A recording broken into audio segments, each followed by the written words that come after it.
एक मकान है, उसकी 2 मंजिल है। एक मंजिल में छोटा भाई, दूसरी मंजिल में बड़ा भाई। बड़ा भाई रात दिन अल्लाह अल्लाह करता है, छोटा भाई रात दिन दारू पीता है। रात दिन की यही कहानी चल रही।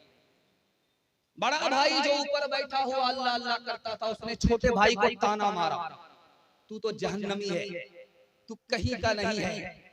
कबूलियत की घड़ी घूम रही थी, अल्लाह को पसंद नहीं आया। अल्लाह ने 25 साल के बाद उस भाई को जो ऊपर की मंजिल में अल्लाह अल्लाह कर रहा था, एहसास हुआ यार कितनी नेकी करोगे, एक दिन चलो अपने भाई की मजलिस में बैठ करके दुनिया का मजा उठाते। इस इरादे से वो ऊपर से नीचे आ रहा है। और छोटे भाई को देखिए, अल्लाह ने उसका मुकद्दर चमकाना था।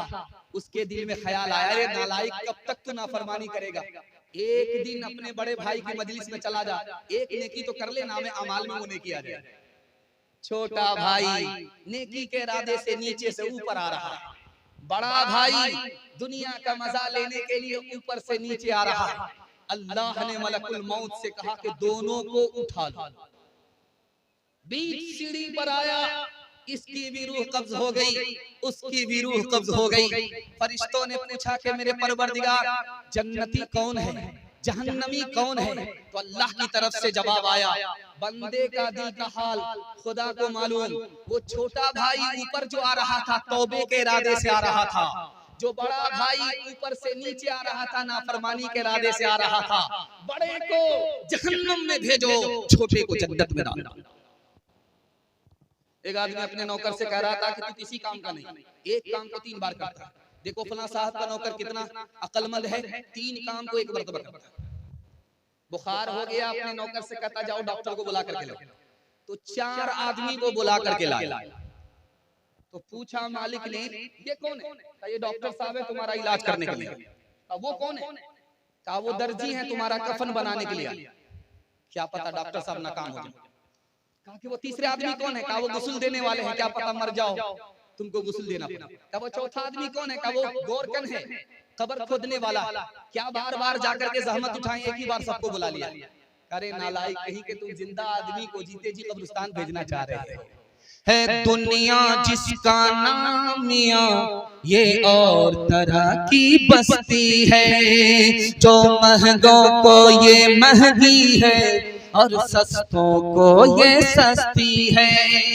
यहाँ हरदम झगड़े उठते हैं, हर आन अदालत बसती है। गर मस्त करे तो मस्ती है और पस्त करे तो पस्ती है। कुछ देर नहीं अंधेर नहीं,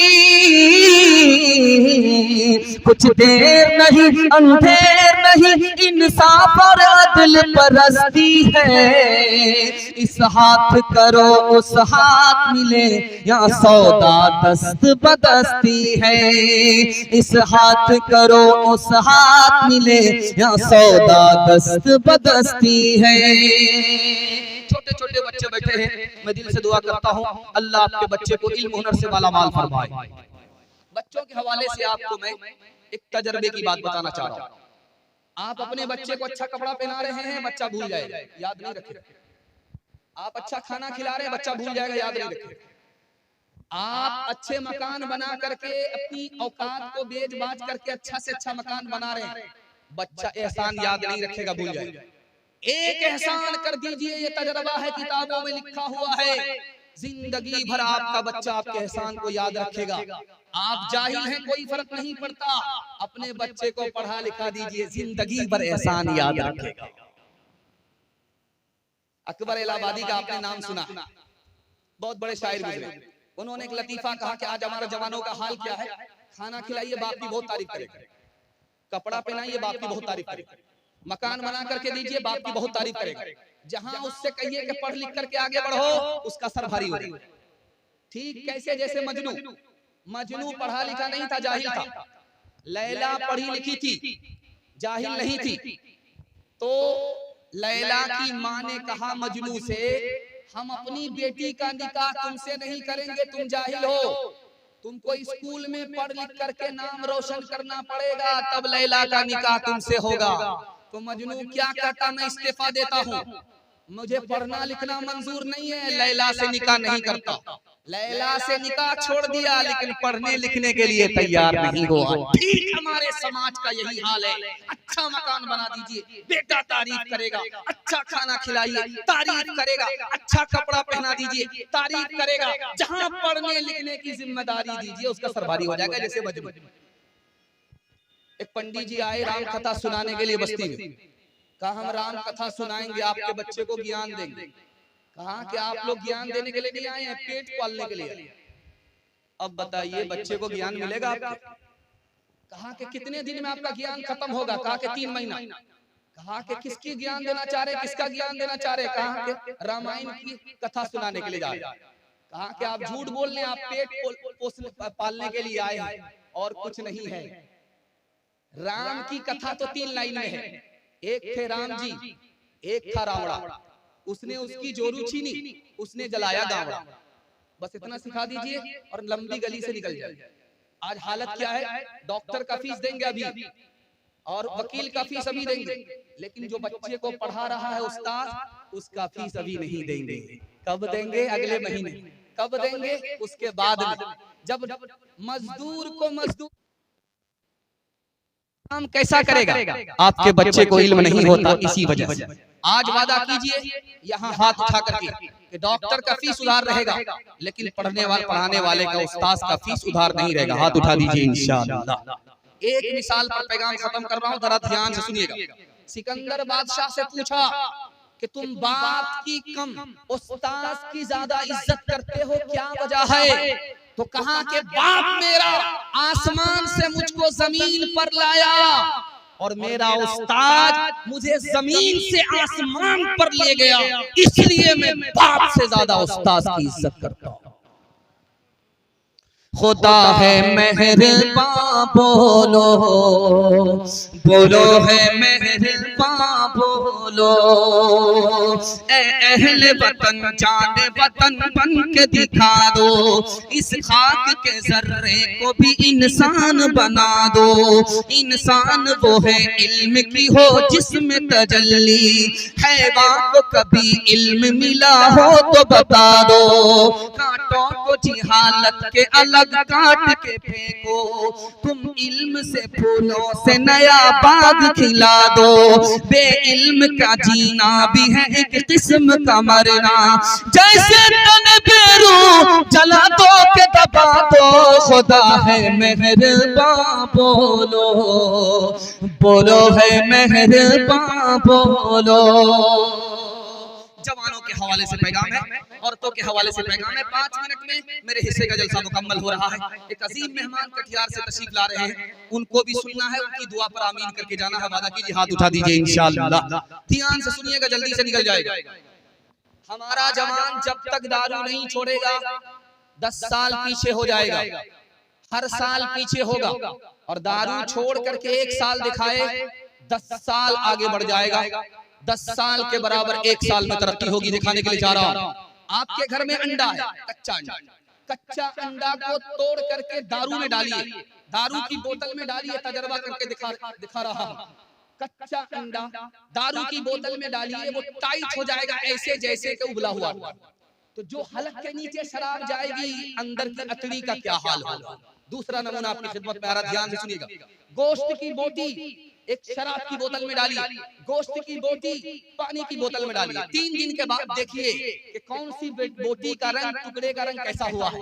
जिसको आपने पानी की बोतल में डाला वो अपनी हालत पर रहेगा, और जिसको आपने शराब की बोतल में डाला वो चर्बी की तरफ पीला हो जाएगा।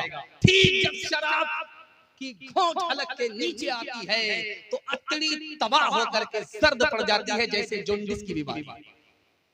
तीसरा नमूना आपकी खिदमत में लेकर, आप किसान आदमी हैं, आपकी पीठ पर मशीन होती है, आप स्प्रे करते हैं, उस मशीन में पानी भी होती है, दवाई भी होती है। आप तजर्बा कीजिए, 1000 बूंद पानी की उसमें डालिए, 1 बूंद सिर्फ शराब की डालिए, और फूल पर स्प्रे करके 10 दिन देखिए, वो फूल मुरझा जाता है। जब गिलास की गिलास शराब अंदर जाएगी तो अंदर का हाल क्या होगा? इसलिए मैं अपने जवानों से हाथ जोड़ करके कहता हूँ, दारू को छोड़ करके 1 साल दिखाइए। मैं मसनदे रसूल पर बैठ करके गारंटी लेता हूँ 10 साल के बराबर तरक्की होगी। हाथ उठा करके वादा कीजिए, दारू नहीं पिएंगे इंशाअल्लाह। और पिलाएगा तो कोई छोड़ेगा नहीं, हाथ उठाइए इंशाल्लाह। जो अक्ल खरी थी की खोटी इसने अच्छे अच्छों से छीनी है रोटी इसने, अच्छे अच्छों से छीनी है रोटी इसने। मस्तां पे शराबा का मस्ती लाई, पतलून को कर दिया लंगोटी इसने, पतलून को कर दिया लंगोटी इसने। बस आखिरी पैगाम औरतों के हवाले से सुनने के लिए तैयार है? दोनों हाथ उठा दीजिए इंशाल्लाह। औरत को सर पर बिठाएंगे, हाथ उठाइए इंशाल्लाह। हुकूमत चली जाएगी। ध्यान से रखिएगा, अल्लाह ताला ने सुकून की 3 चीज को पैदा किया है। अल्लाह इल्म में इजाफा फरमाए, मेरे मुताला को ज़्यादा फरमाए। ध्यान से सुनिएगा, 3 मिनट का पैगाम है। बाईपास जा रहा है, पेशाब पखाने को भी रोक करके बैठ जाइए। 3 मिनट का पैगाम आपके सामने से गुजर रहा। 3 चीज के अंदर अल्लाह ने सुकून रखा है। जब रात आती है तो आदमी को मीठी नींद मिल जाती है, अल्लाह ने सुकून रात के अंदर रखा। दूसरी चीज क्या है सुकून की? हमारा अपना घर है। दिल्ली पंजाब में रही आपका दिल नहीं लगेगा, टूटे फूटे मिट्टी के मकान में घर आ जाइए, आपको सुकून ही सुकून मिलेगा। सुकून अल्लाह ने अपने घर के अंदर रखा है। और तीसरी चीज सुकून कहाँ रखा है? अपनी बीवी के अंदर रखा है। इंशाअल्लाह सब काम पहले होगा, निकाह बाद में करेंगे। हाथ उठाइए इंशाअल्लाह। खैर 2-4 मजनू हाथ उठा रहे। एक बूढ़े ने हाथ उठा करके बांस को पकड़ लिया, दूसरी शादी का इरादा। ध्यान से सुनिएगा, सुकून की तीसरी चीज औरत है। और कौन आदमी बेचैन होता है ये आपको दिखाने के लिए जा रहा हूं। जो अपने घर से दूर होता है वो बेचैन होता है, जो रात कहीं और है वो बेचैन होता है, जो बीवी से दूर रहता है वो बेचैन होता है। और जानते हैं, महल जैसा घर जहन्नम बन जाता है। डॉक्टर ने बताया परहेज कि आपको शुगर है, परहेज कीजिए। ये समधी के यहाँ जाकर के छौना गौड़ करके रसगुल्ला झाड़ रहा है, जो होगा देखा जाए। परहेज है नहीं, इलाज नहीं होगा। घर में बीवी से रोज झगड़ा है, आपको सुकून नहीं मिलेगा।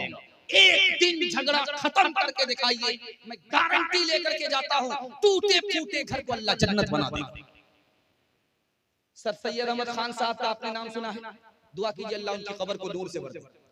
उन्होंने कहा, जानते हो मुसलमान पर दुनिया क्यों हंस रही है? जो गैर मुस्लिम है वो अपनी बीवी के साथ अच्छा सलूक करता है, जो मुसलमान है वो अपनी बीवी की लाठी से खबर लेता है, नौकरानी से भी बदतर सलूक करता है। इसलिए मुसलमान पर भी दुनिया हंस रही है, इस्लाम पर भी दुनिया हंस रही है। एक बात बता रहा हूं, ध्यान से सुनिएगा। एक कौम तबाह हो गई औरत पर जुल्म उठाने की वजह से। वो कौन सी कौम थी दिखाने के लिए जा रहा हूं। बीवी से ताल्लुक है, जब बीवी पुरानी हो जाती थी, उसको हटाना होता था तो करती क्या थी? ये ऐलान करती थी कि इसको भूत आ गया, इस पर भूत सवार है, इसको जलाना पड़ेगा, आग में जला देती थी। इसको पानी में डुबाना पड़ेगा, पानी में डुबा देती थी। पुरानी औरत को जला देती थी, नई औरत से निकाह होता था। अल्लाह ने इस जुल्म के ललकार में पूरी मिल्लत को, पूरी कौम को तबाह कर दिया। मैं हाथ जोड़ करके आपसे कहता हूँ, अगर अपने घर को आबाद रखना है तो बीवी पर मेहरबान होना है। हाथ उठा दीजिए इंशाअल्लाह।